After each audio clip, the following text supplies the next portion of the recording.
മൂന്ന് കൂട്ടുകാരികൾ ഗൾഫിലേക്ക് വന്നതാണ് വിസിറ്റിംഗ് വിസയിൽ.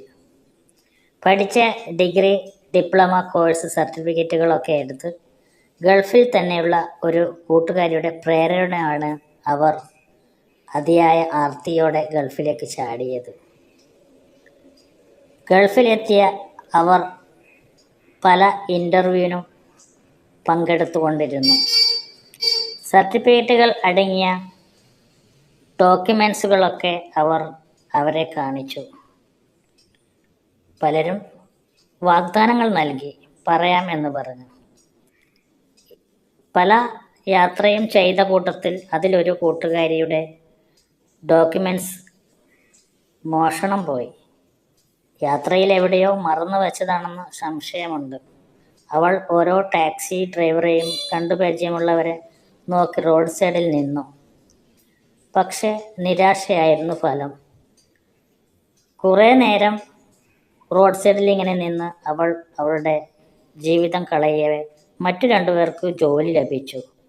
അവർ അവരുടെ ജോലിയിൽ പ്രവേശിച്ചു തുടങ്ങി.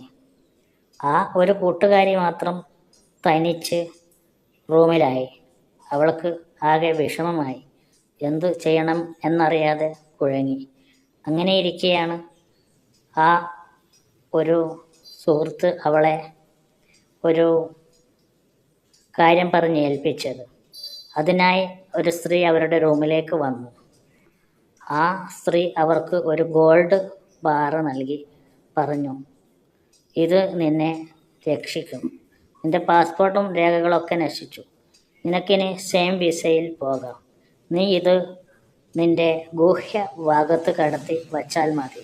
യാത്ര നാട്ടിലേക്ക് എത്തുമ്പോൾ അവർ അത് തിരിച്ചു വാങ്ങിക്കോളും. എത്രയും പെട്ടെന്ന് ചെയ്താൽ എത്രയും പെട്ടെന്ന് പോകാം.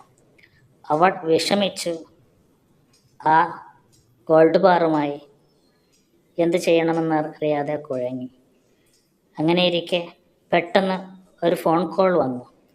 അതിലൂടെ അവളുടെ യാത്രാരേഖകൾ മഹിളാ സമാജം ഓഫീസിൽ ലഭിച്ചിട്ടുണ്ടെന്ന് വിവരം ലഭിച്ചു. ദുബായിലുള്ള മലയാളി സമാജത്തിൻ്റെ ഓഫീസാണത്. അപ്പോൾ അവൾ ആ ഗോൾഡ് ബാർ അവർക്ക് തിരിച്ചു നൽകി. അവരും വിചാരിച്ചു, ഏതായാലും പുലിവാല് പിടിക്കേണ്ട, എല്ലായിടത്തും പോയി പിടിക്കപ്പെട്ട തന്നെയും പോലീസ് അറസ്റ്റ് ചെയ്യും. അങ്ങനെ അവർ ആ ഗോൾഡ് ബാറും വാങ്ങി തിരിച്ചു പോയി. എങ്കിലും അവർക്ക് ഒരു വിഷമമുണ്ടായിരുന്നു. കിട്ടേണ്ട ലാഭങ്ങളൊക്കെ നശിച്ചു പോയതോർത്ത് അവർ വിഷമിച്ചു.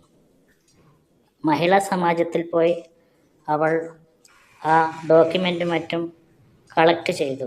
വീണ്ടും ഇൻ്റർവ്യൂവിലൊക്കെ പങ്കെടുക്കാനുള്ള ഉത്സാഹത്തോടെ അവൾ ഓരോ CV തയ്യാറാക്കി പലർക്കും അയച്ചു കൊടുത്തു. അങ്ങനെയിരിക്കെ അവളുടെ CVയിൽ ഒരു ഇൻ്റർവ്യൂവിൽ അവൾക്ക് ജോലി ലഭിച്ചു. അങ്ങനെ മൂന്ന് കൂട്ടുകാരികളും പിന്നെ സന്തോഷത്തോടു കൂടി ജോലിയിൽ ഏർപ്പെട്ടു. അവരുടെ ബുദ്ധിമോശം കൊണ്ട് ഇടയ്ക്ക് സംഭവിച്ച കാര്യമോർത്ത് അവർ പൊട്ടിച്ചിരിച്ചു. എങ്കിലും ഇപ്പോൾ അവർ ഹാപ്പിയാണ്.